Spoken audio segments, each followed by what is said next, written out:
틀림없이 달마대사는 왕자였고 그것도 팔라와 메도궁의 왕자였고 그리고 아내와 두 자식이 있었으며 그리고 22세 때 인도를 떠나서 중국으로 들어가서 소림사에 머물렀고 57세 때 소림사에서 돌아가셨다라고 되어져 있습니다.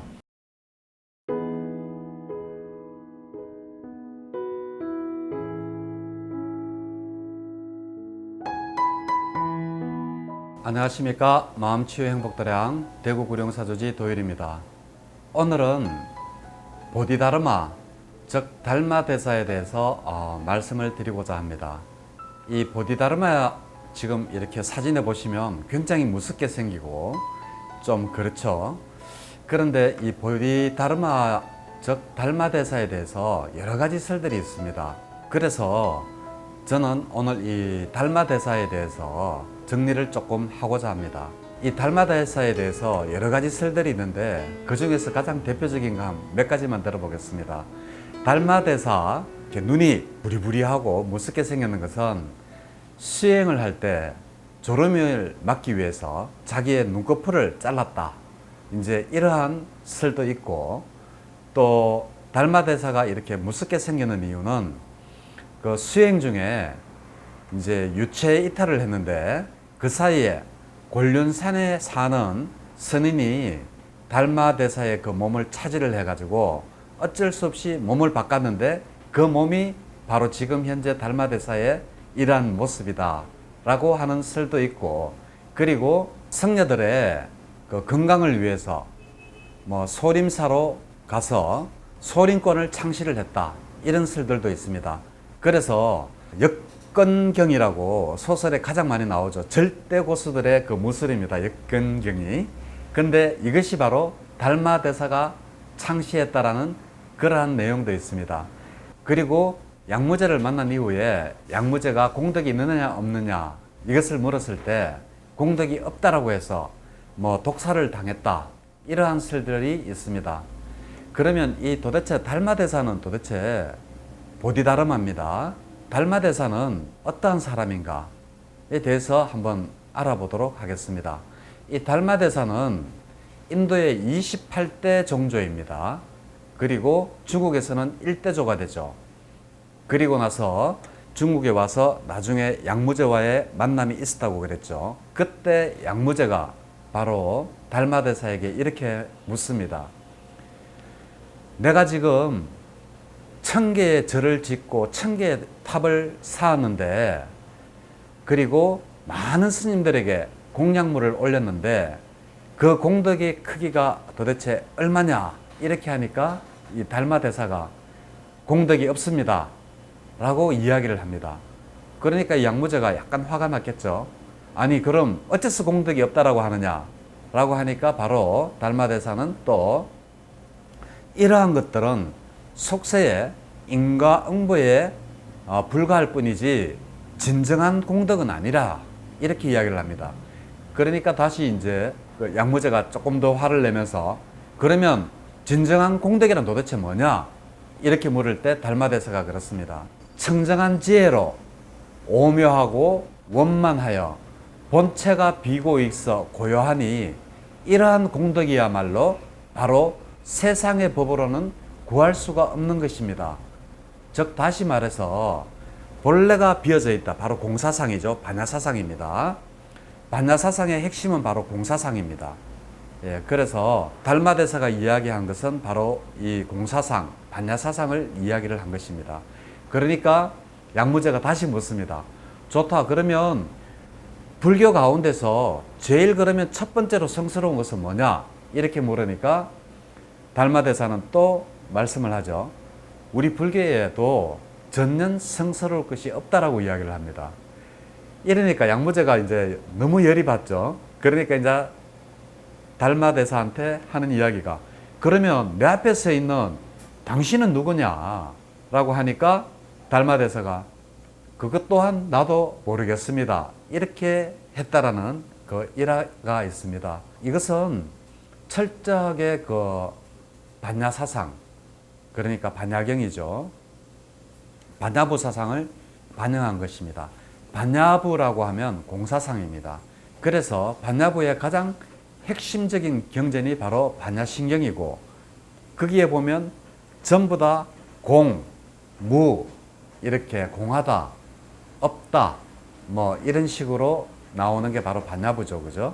그래서 양무제와 달마대사와의 이 대화를 보면 철저한 반야부 사상을 가지고 있구나라는 것을 알고 있습니다. 그래서 이 대승불교에서는 달마대사를 도대체 어떻게 보느냐고 하면 이렇게 알고 있습니다. 약 한 AD 520년경에 중국으로 건너와서 소림사에서 약 9년간 면벽을 하고 그리고 나서 깨달음을 얻었다, 이렇게 알고 있고, 본래 우리의 마음은 청정한데 이것을 우리는 무엇을 통해서, 바로 수행을 통해서 깨달을 수 있다라는 것을 세상에 펼쳤다라고 우리 대승불교에서는 이야기를 하고 있습니다. 즉 다시 말하면 경전 중심의 불교에서 바로 명상, 좌선 중심의 선종불교를 창시했다, 주장했다. 이러한 게 바로 우리가 알고 있는 달마대사에 대한 것입니다. 여기에서 우리가 알고 있는 명상은 바로 가나선이 되겠죠. 우리 대승불교니까.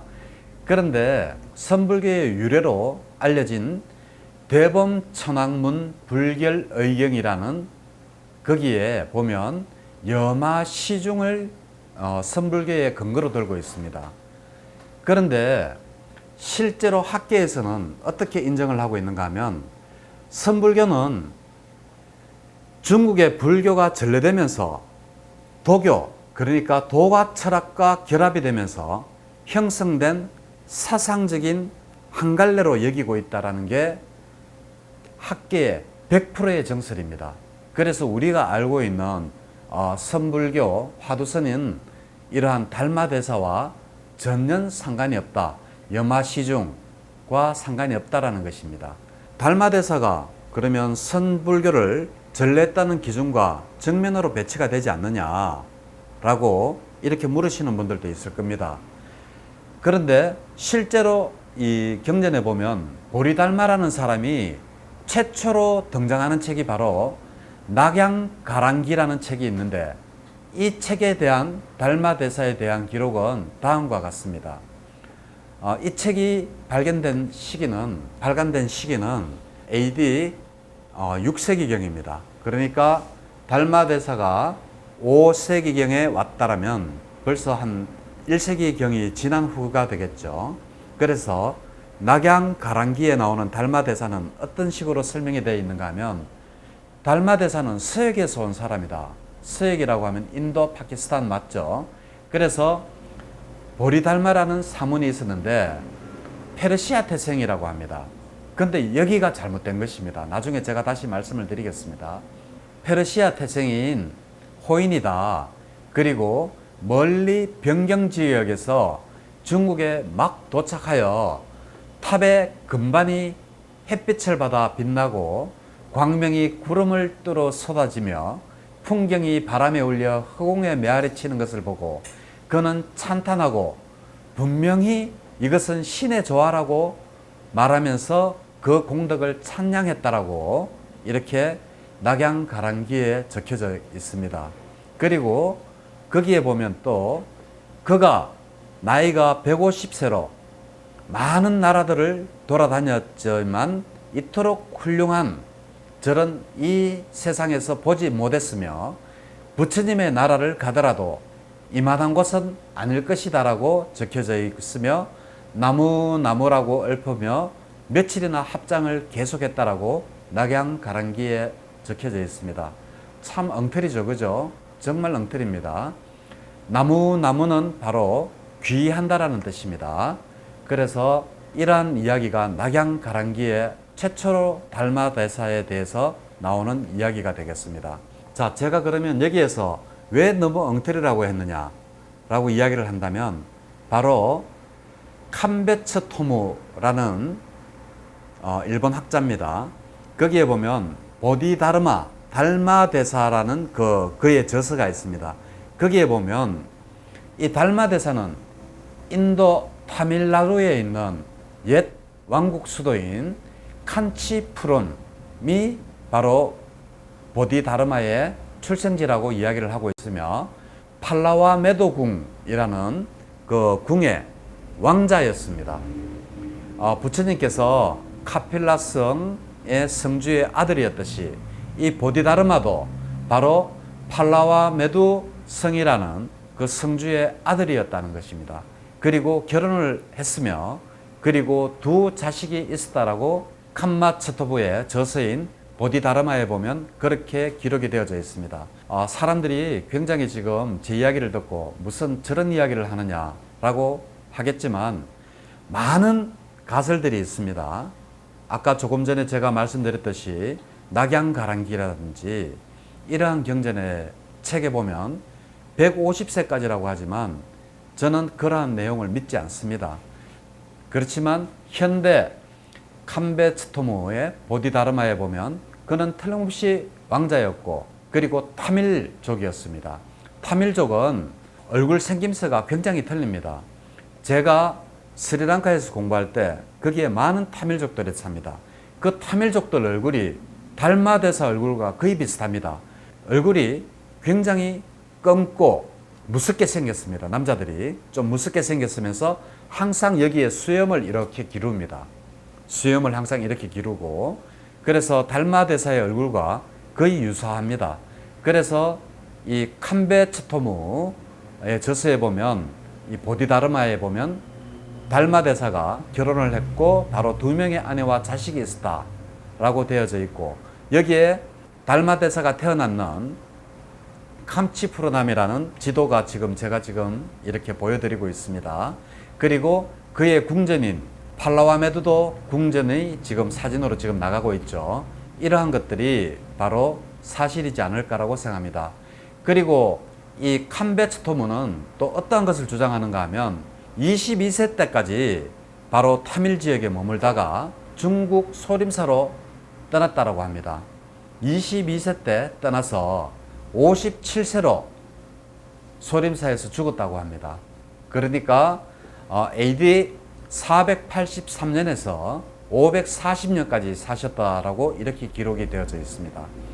그리고 그 유명한 해가 스님 있죠. 해가 스님이 달마 대사의 그 제자가 되기 위해서 한쪽 팔을 이렇게 자기가 스스로 이렇게 잘랐다라고 되어 가지고 있지 않습니까? 그래서 요즘 소림사에 보면 다른 스님들, 중국의 다른 스님들은 이렇게 인사를 할 때 합장을 합니다. 그런데 소림사 스님들은 항상 이렇게 인사를 할 때 한쪽 손을 이렇게 하죠. 이것이 바로 달마 대사가 소림사에 머물렀으며 해가 대사가 한쪽 팔을 잘라서 합장을 할 수 없어서 이렇게 한쪽 팔로 인사하는 것이 유래가 되었다고 합니다. 이러한 사진입니다. 이게 바로 소림사에 달마 대사가 머물렀다는 증거라고 이 학자는 보디다르마라는 책에서 주장을 하고 있습니다. 시즈타니 마사오 스구로 신조라는 이 학자는 대승불교와 새로운 민중불교의 탄생이라는 그 책에서 보면 바로 이러한 내용들을 상세하게 적고 있습니다. 왜냐하면 달마 대사가 왜 선불교를 했으며 공사상을 주장을 했는가 거기에 대한 내용이 나옵니다.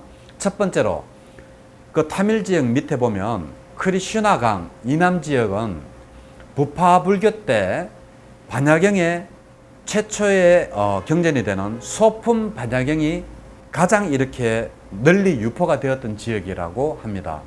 그리고 이 소품 반야경은 반야서상의 가장 시초가 되며 그리고 선불교의 가장 핵심이라고 일컫는 우리 대한불교 조교 중에 소외경전이기도 한 금강경이 바로 반야부의 핵심 경전이라고 하죠. 이러한 것들이 바로 타밀 지역, 바로 크리슈나강 이남 지역에 달마 대사가 태어났던 바로 그 지역에 반야부 사상이 가장 널리 퍼져가 있었기 때문에 자연스럽게 달마 대사도 반야부의 사상을 따라서 공사상을 취했고 그리고 22세 때 바로 중국으로 건너가서 소림사에 머물렀고 소림사에서 자신의 제자인 해거 스님을 만났고 그리고 이제 거기에서 오래 살지도 못했죠. 57세 때 돌아가셨다. 그러니까 중국에 머물렀던 시간은 사실상 한 30년, 35년 정도 중국에 머물렀다. 이렇게 보시면 되겠습니다. 그리고 중국의 선에 대한 종조가 이 계보가 쭉 내려오죠. 저는 개인적으로 이 종조에 대해서 6대조까지는 인정을 합니다. 왜냐하면 제가 그 이유를 말씀드리겠습니다. 지금 이렇게 차트에 나오는 걸 보면 중국의 1대조가 바로 보디다르마, 달마대사가 되는 겁니다. 달마 스님이시고 2대가 바로 해가 스님이 됩니다. 그리고 바로 한쪽 팔을 잘라서 서림사 스님이 인사를 할 때 한쪽 팔로 이렇게 인사를 한다라고 했죠. 그리고 3대가 누구냐 하면 바로 성찬입니다. 그리고 4대가 도신이고 5대가 바로 홍인입니다. 그리고 6대로 내려오면서 어떠한 일이 벌어지느냐. 두 파로 갈려지게 됩니다. 예를 들면 선종을 믿는 쪽은 6조 해능을 종조로 삼고 또 다른 파든 신수를 6대조로 믿습니다. 그래서 이 계보에 보면 지금 현재 6대조까지는 1대 달마스부터 해서 6대조까지는 해능이 되든 신수가 되든 이 족보가 종조가 맞지만 그 이후부터는 선종을 믿는 해능 쪽에서는 해능 계보를 따라 내려오고 신수를 믿는 이 6대조부터는 그쪽 계열로 또다시 내려옵니다. 그래서 제가 중국 스님들하고도 이야기를 이렇게 많이 해봤지만 6조 해능만 믿는 것은 아니다. 중국에는 많은 사람들이 신수를 따르는 그쪽 계보도 믿고 있다는 것을 알기 때문에 저는 1대조부터 6대조까지가 중국의 정말 바른 종조이지 그 이후로 내려오는 종조는 우리 선종에서는 6조 해능이 맞고 그리고 선종이 아닌 되는 신수가 맞다라고 생각을 하고 있기 때문에 그래서 저는 6대조까지만 맞다라고 저는 인정을 하고 그 이후는 전부 다 믿지를 않습니다. 제 개인적으로는 그렇습니다. 자, 오늘 여기에서 말씀드렸듯이 많은 분들이 조금 좀 의아해하고 저 스님이 거짓말 하는 거 아니냐라고 할지 모르지만 저는 책에 근거해서 칸베 처부터의 보디다르마에 보면 틀림없이 달마대사는 왕자였고 그것도 팔라와 메두궁의 왕자였고 그리고 아내와 두 자식이 있었으며 그리고 22세 때 인도를 떠나서 중국으로 들어가서 소림사에 머물렀고 57세 때 소림사에서 돌아가셨다라고 되어져 있습니다. 그리고 또 다른 시즈타니 마사오 스구로 신조라는 거기에 보면 거기에 대한 유래를 전부 다 이야기를 하고 있습니다. 왜냐하면 타밀 지역, 그 크리슈나강 이남 지역, 그러니까 달마대사의 고향 그 지역이 반야부 공사상이 가장 이렇게 최초로 알려져 있는 소품 반야경이 가장 이렇게 유래가 되었기 때문에 달마대사도 자연스럽게 공사상인 선종을 따르게 되었다. 이렇게 이제 말씀을 드릴 수가 있습니다. 달마대사 참 유명하시지만 정확히 알아야 됩니다. 오늘 조금 제가 드린 이 말씀이 달마대사에 대한 좀 바른 이해가 되기를 바라면서 오늘 이야기를 마치도록 하겠습니다. 네, 감사합니다.